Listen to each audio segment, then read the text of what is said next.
Welcome to our latest video. This one is a treat for the eyes and the taste buds.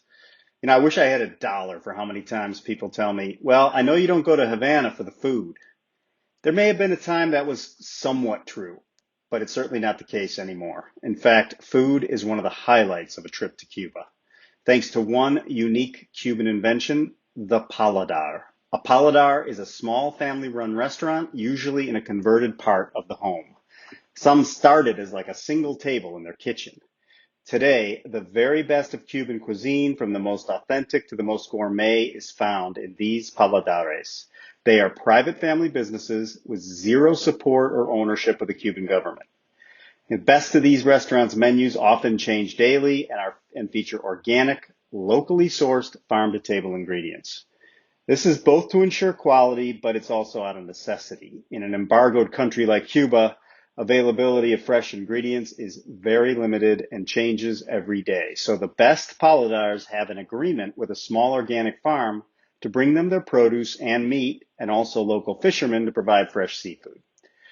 So when you travel with us, all of your dining experiences will be in the very best paladars that Cuba has to offer. Now, let's peek inside just a few of these delightful restaurants.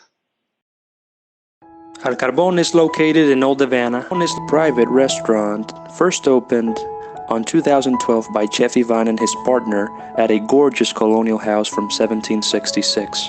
Today, Chef Ernesto took a time to prepare a delicious and generous portion of ceviche with the use of fresh lime juice, corn grains, and purple onion, also adding dried fruits, altogether resulting in a flavor blast only rivaled by the scent of a splendid grilled lobster smoked on charcoal and set on a bed of vegetable slices.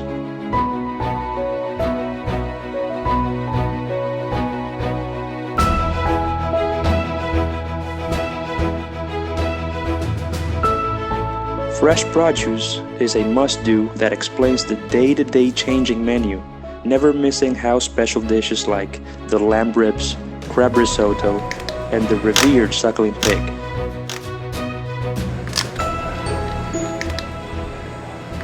In our days, it holds a great culinary reputation and has been visited by numerous celebrities like Will Smith, Mick Jagger, and personalities from the United Nations.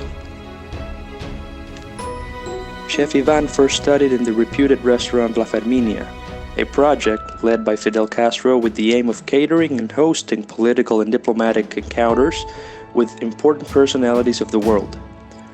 Later on, he traveled to Europe and took courses in Portugal and Germany, prior to establishing a restaurant with a menu that portrayed his ideas and own creations. La Guarida is a spoiled on every list, both for their history and food.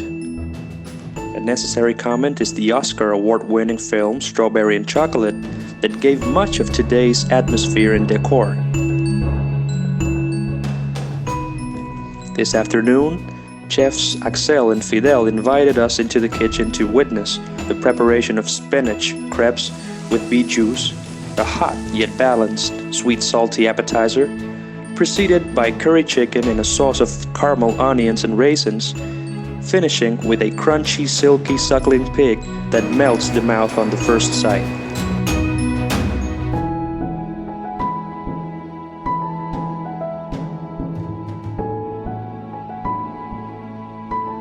A trip of reckoning and learning to Europe will provide some definite influences that will mold their way of updating typical with modern, but never missing the Cuban essence.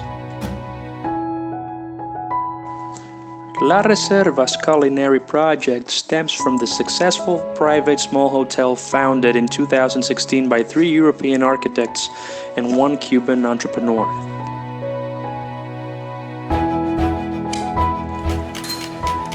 In keeping with times, they are also betting for self-supplying in the future and also using ingredients from small private businesses.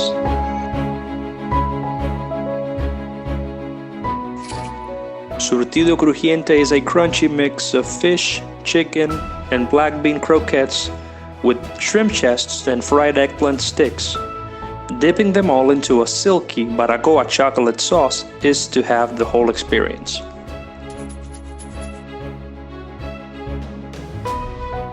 Their style focuses on Cuban regional food after researching for old recipes from the central and the eastern part of the country. So far, they oppose the idea of having a leading chef, so if you're expecting to complement his food, be ready to be surrounded by a team of 4 cooks.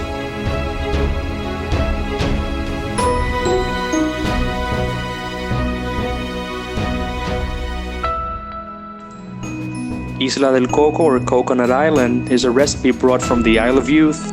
They start by marinating the chicken breast in a carrot, squash, and coconut milk sauce, then grilling the piece, serving it finally with a sweet corn pie and smoked vegetables.